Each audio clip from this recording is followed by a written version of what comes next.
नमस्कार। नववर्ष की हार्दिक शुभकामनाओं के साथ आज इस पहली सुबह में मैं कुछ बातें आप लोगों के साथ कहना चाहती हूँ, आप लोगों के बीच रखना चाहती हूँ। कहना यही है कि संघर्षों से होकर जाने वाली रास्ते अक्सर बड़ी खूबसूरत मंजिलों तक ले जाया करती है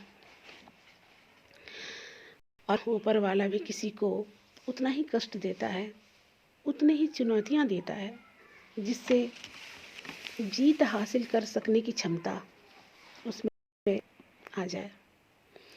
सुनाती हूँ इस पर एक व्यक्ति की कहानी जो अपने जीवन से निराश हो चुका था।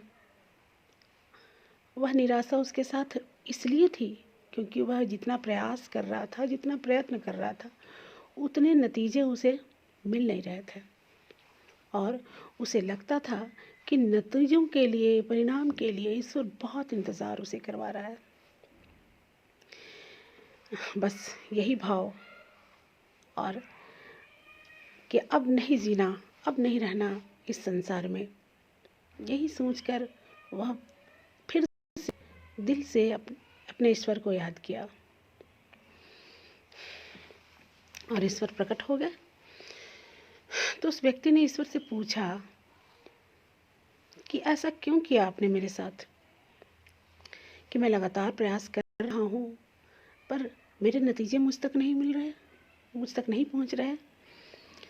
इतने प्रयासों में दूसरों के नतीजे उनके सामने होते हैं, जबकि मैं बार बार प्रयत्न कर रहा हूँ, प्रयास कर रहा हूँ और मुझे नतीजों से दूर रखा जा रहा है। ईश्वर ने मुस्कुरा कर उसे जवाब दिया। ईश्वर ने कहा कि अपने आसपास नज़र घुमाकर देखो कि बांस और घास तुम्हें दिख रहे। उसने देखा कि नीचे घास और बांस दोनों थे। ईश्वर ने कहा कि दोनों के बीज मैंने ही बोए हैं, दोनों के बीज मैंने ही बोए हैं और एक साथ बोए हैं। एक सा पानी दिया गया, एक सा परिवेश इसे मिला, एक साथ देखभाल किया गया, एक से मौसम दोनों के लिए और एक साथ सूर्य का प्रकाश भी दोनों को साथ साथ मिला। मगर बोने के कुछ दिन बाद ही घास तो जमीन से निकल आया, लेकिन पहले साल में बांस के बीज में से कुछ भी नहीं निकला। दूसरे साल भी बांस से कुछ भी बाहर नहीं आया, मगर मैं उसकी देखभाल करता रहा। तीसरे साल भी बांस से कुछ भी बाहर नहीं आया। इस पर मैं निराश नहीं हुआ, मैं उसकी देखभाल करता रहा।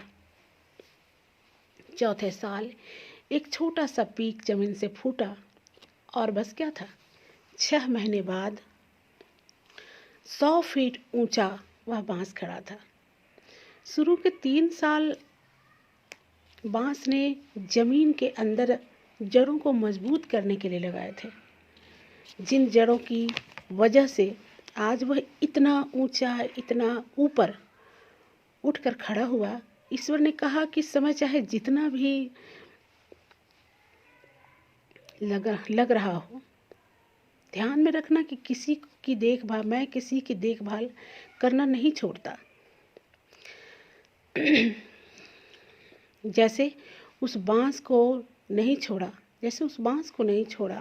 मैं किसी भी जीव को दुनिया में यूं ही नहीं छोड़ देता। आपको ऐसा लग सकता है कि आपको समय लग रहा हो, लेकिन जो समय खुद को तैयार करने में देते हैं ना, वो समय आपके देते हैं ना, जो समय खुद को तैयार करने में देते हैं ना, वो समय आपके ही काम आता है। ईश्वर ने कहा कि मैं किसी को उतनी ही चुनौतियाँ देता हूँ, उतना ही कष्ट देता हूँ, जिससे वो जीत सकने की या आगे बढ़ने की क्षमता रखते हैं। तो मित्रों, अगर आपको लग रहा है कि ज़िंदगी में बहुत सारे कष्ट हैं, बहुत सारी चुनौतियां हैं, तो यह समझ लीजिए कि ईश्वर ने आपको इसलिए चुना है क्योंकि आप उन क्षमताओं को लेकर दुनिया में आए हैं। आप उन कष्टों को मात दे सकते हैं, उनसे आगे निकल सकते हैं और आगे बढ़ सकते हैं, उस बांस की तरह ऊंचे उठ कर खड़े हो सकते हैं। एक छोटी सी झोंपड़ी बनाने में कुछ दिन लगते हैं, वहाँ एक भव्य इमारत बनाने में कई साल लग जाते हैं। तो आपको अगर लगता है कि आपके नतीजे मिलने में समय ज़्यादा लग रहा है, उम्मीद से ज़्यादा लग रहा है, या दूसरों से ज़्यादा लग रहा है, तो कभी निराश मत होइए। तैयार रहिए कि आपके लिए कुछ बेहतरीन नतीजे हैं जो आपका इंतज़ार कर रहे हैं। तो बस मुस्कुराइए और प्रयासों में कोई कमी मत छोड़िए। जिस मंजिल तक पहुंचना चाहते हैं, उसकी ओर अपना कदम बढ़ाते रहिए। वो मंजिल उतनी ही बेसब्री से आपसे मिलना चाह रही है, उतनी ही बेसब्री से आपको पाना चाह रही है।